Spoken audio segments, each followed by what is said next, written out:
શક્તિપીઠ અંબાજી ધામમાં રોજિંદા હજારો યાત્રિકોની અવરજવર રહેતી હોય છે, ત્યારે અંબાજીના વિવિધ સ્થળોએ ઊંચી હાઇટ ઉપર જોખમી ભર્યા હોર્ડિંગ્સ લાગેલા જોવા મળી રહ્યા છે।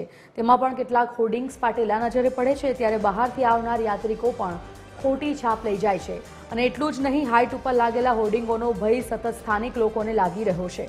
અંબાજી ખોડિયાર ચોકમાં એક બિલ્ડિંગ ઉપર લાગેલું મોટું તોતિંગ વાવાઝોડાને કારણે તૂટી પડતા તે હોર્ડિંગ્સની સાથે 3 માળની બિલ્ડિંગનો પણ કેટલોક ભાગ તૂટી પડ્યો હતો। તે સમયે મોડી રાત અને વરસાદને કારણે બજારો બંધ હોવાથી મોટી જાનહાનિ ટળી હતી।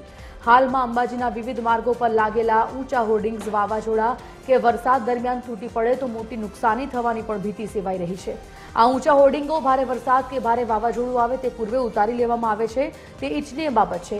તે પંચાયત પણ સ્વીકારી રહી છે, પણ માત્ર ટેલિફોનિક સૂચનો કરાયા છે અને હવે લેખિત નોટિસ આપવાની વાત કરી છે।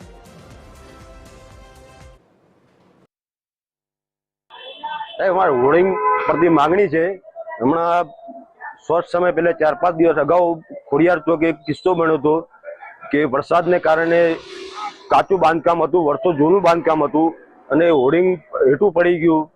તો વરસાદને કારણે પબ્લિક અવર જવર નથી કરતી એટલે કોઈનું નુકસાન થયું નહીં। કાલ ઉઠીને આ હોર્ડિંગ જો નીચે પડી ગયું ત્રીજા માળથી નીચે, અહીંયા યાત્રાળુ નીકળે છે, ગામની જનતા નીકળે છે, આદિવાસી પબ્લિક નીકળે છે, બાળકો નીકળે છે, કંઈ ને કંઈ નુકસાન થાય એનો જવાબદાર કોણ? અંબાજીમાં વાત કરીએ તો અંબાજીમાં વિવિધ સ્થળોએ મોટા હોર્ડિંગ્સો લાગેલા છે, જેમાં કેટલાક હોર્ડિંગ્સોના તો લીરેલીરા ઉડી ગયેલા છે, જે અંબાજીની છાપ ખરેખર ખરાબ કરે છે।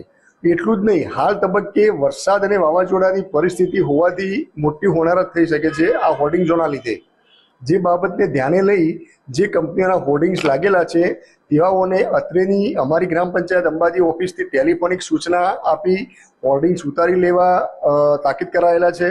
તેમ છતાં હજુ સુધી આ હોર્ડિંગ્સ લાગેલા છે તેને લઈ તેઓને લેખિત નોટિસ આપવાની કાર્યવાહી હાથ ધરાઈ રહી છે અને ગણતરીના દિવસોમાં આ હોર્ડિંગ્સો ઉતરી જાય એવા પ્રયત્નો અમે કરી રહ્યા છીએ।